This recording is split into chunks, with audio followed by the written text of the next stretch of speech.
भोळी भाबडी जनता तर सोडाच, पण राजकारणातील बड्या हस्ती म्हणू नका, सिने जगतातल्या मोठ्या मोठ्या सेलिब्रिटी म्हणू नका की उद्योजक म्हणू नका, असे सारे ज्याच्या दरबारात नतमस्तक होतात त्या ज्योतिषी अशोक खरातला पोलिसांनी अटक केल्यानं खळबळ उडाली। या घटनेनं म्हाडाच्या घरकुल घोटाळ्यानंतर नाशिकची हवा पुन्हा तापली। एका 35 वर्षीय महिलेवर बलात्कार केल्याच्या आरोपावरून पोलिसांनी ही कारवाई केली आहे। मर्चंट नेव्हीमध्ये अधिकारी म्हणून बरीच वर्ष नोकरी केल्यानंतर खरात निवृत्त झाला। अंकशास्त्रात तरबेज असल्यानं त्यानं सेवानिवृत्तीचा काळ लोकांचं भविष्य सांगण्यासाठी व्यतीत करण्याचं ठरवलं। यात तो बराच पुढे निघून गेला। बघता बघता त्याची महती राज्यभर पसरली। सामान्य माणसांबरोबरच राजकारणातल्या बड्या हस्ती, सिने जगतातल्या मोठ्या मोठ्या सेलिब्रिटी, अधिकारी, उद्योजकही त्याच्या दरबारात नतमस्तक होऊ लागले। त्याच्या सल्ल्यानंच कोणी राजकीय दिशा ठरवू लागलं, तर कोणी शुभ कार्याची सुरुवात करू लागलं। ज्यांनी महिलांच्या अत्याचारावर दोषींविरोधात आसूड ओढायचा, त्या महिला आयोगाच्या अध्यक्षा रुपाली चाकणकर ह्या तर त्यांच्या डोक्यावर छत्री धरायलाही मागं पुढं पाहत नसत। अर्थात सोशल मीडियावर झळकणारा तसा फोटोच हे सगळं सांगतो। तो ज्या संस्थेचा अध्यक्ष आहे त्या श्री शिवनिका संस्थानवर चाकणकर ह्या सदस्य आहेत। चाकणकर तर सोडाच, पण एकनाथ शिंदेही आपल्या मुख्यमंत्री पदाच्या काळात त्यांच्या दरबाराची पायधूळ झाडून आलेत म्हणे। मंत्री म्हणून राहिलेले केसरकर हे सुद्धा दर्शन घेऊन आलेत। तशी अशा साऱ्यांचीच यादी लांबलचक आहे। सिन्नर तालुक्यातल्या मिरगावमध्ये असलेल्या श्री ईशान्येश्वर मंदिर ट्रस्टचाही खरात अध्यक्ष असून याच ठिकाणी सारे नतमस्तक होऊन आलेत। साऱ्यांच्या भविष्याचा वेध घेणारा खरात सध्या जेलची हवा खातोय। एक 35 वर्षीय महिलेला गुंगीचं औषध देऊन तिच्यावर बलात्कार केल्याचा आरोप त्याच्यावर आहे। पोलिसांनी केलेल्या कारवाईत एक पेन ड्राईव्ह जप्त करण्यात आलाय। त्यात 1-2 नव्हे तर तब्बल 58 आक्षेपार्ह व्हिडिओ सापडलेत। दरम्यान पोलिसांनी त्याच्या मुसक्या आवळल्यात खऱ्या, पण शेवटपर्यंत कारवाईचा फास आवळला जाणार का, हा खरा प्रश्न आहे। कारण मंत्री संत्रीत जर त्याच्या सल्ल्यानं चालत असतील तर पोलिसांवर दबाव येण्याची शक्यता नाकारता येत नाही। तसंही याआधी त्याच्यावर अशाच पद्धतीचा आरोप एका संस्थेनं केला होता। तेव्हा एका बड्या राजकीय हस्तीने त्याच्या बचावासाठी संस्थेलाच त्यांची माफी मागायला लावली होती असं बोललं जात आहे। त्यामुळे या पेनड्राईव्हमध्ये नेमकं कुणाकुणाचे आणि कसले व्हिडिओ आहेत हे उघड होणार का, हा खरा प्रश्न आहे।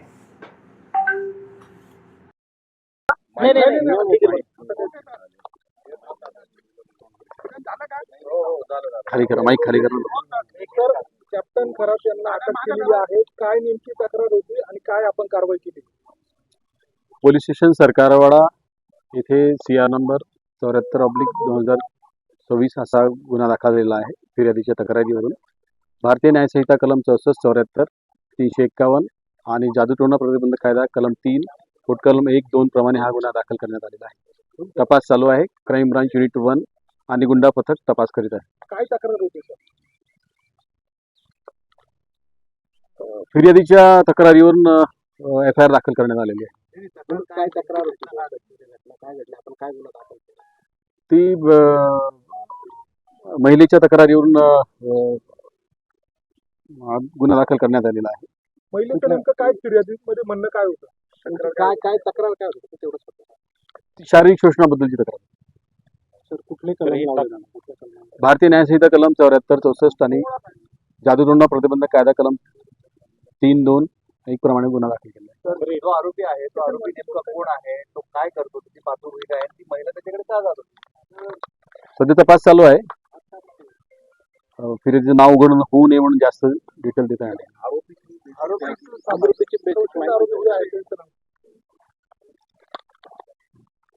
सध्या तरी नाव अशोक खरात म्हणून आलेलं आहे। किती महिलांच्या तक्रारी आहेत? सध्या एकच तक्रार।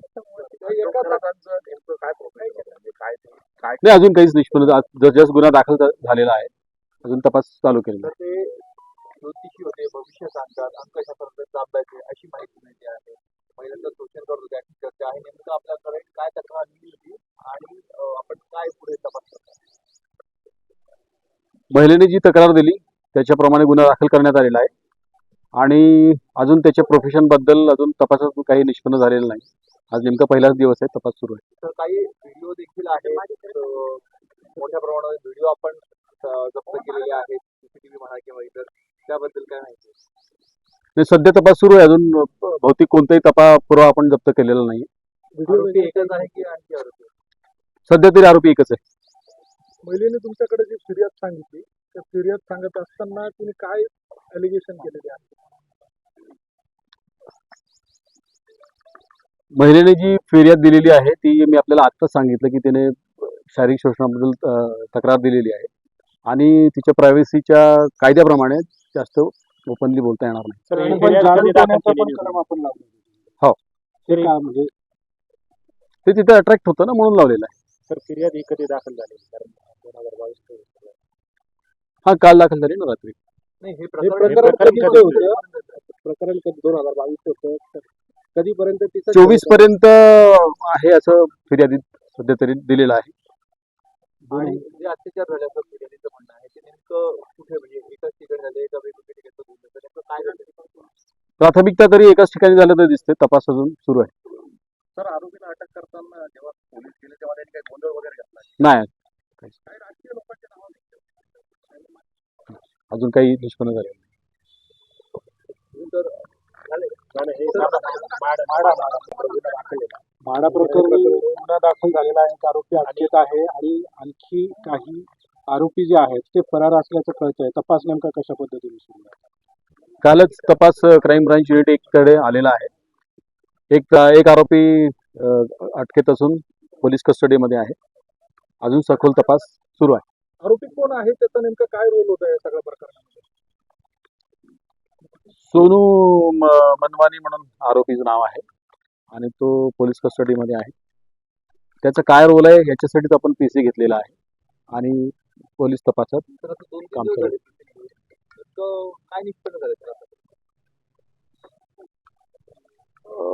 जे FIR दिलेली आहे, FIRच्या दिशेने जे काही बनावट कागदपत्र तयार केल्याचं दिसत आहे, त्याच्याप्रमाणे तपास चालू आहे. अजून असं ठोस असं काही निष्पन्न झालेलं नाही. तर काल्पनिकाला चौकशीसाठी बोलवलं होतं. नाही. तर नाशिकमधले अनेक नामवंत बिल्डर हे फरार आहेत, त्यांच्या मागावर आपले पथक आहेत, असं काही आहे? जितके पाहिजे असलेले आरोपी सगळ्यांचा शोध सुरू आहे. काही पथकं बाहेर पाठवले सर शोधासाठी? नाही सांगता येणार. तर एवढं मोठं प्रकरण आहे, जवळपास 49 प्रकरणासंदर्भात आवरण एकच आरोपी त्यात आपल्याला सापडले, तर बाकीचे आरोपी काय सापडले? तो तपासाचा भाग आहे की समजा शोध सुरूच आहे आरोपीचा. जो सापडला त्याला आपण अटक केलेला आहे. जितके असे आरोपी सापडेल सगळ्यांना अटक करण्यात येईल. काही आरोपींचे फोन वगैरे बंद येत आहे का? तुम्ही संपर्क तो करताय? तपासाचा पाठ आहे.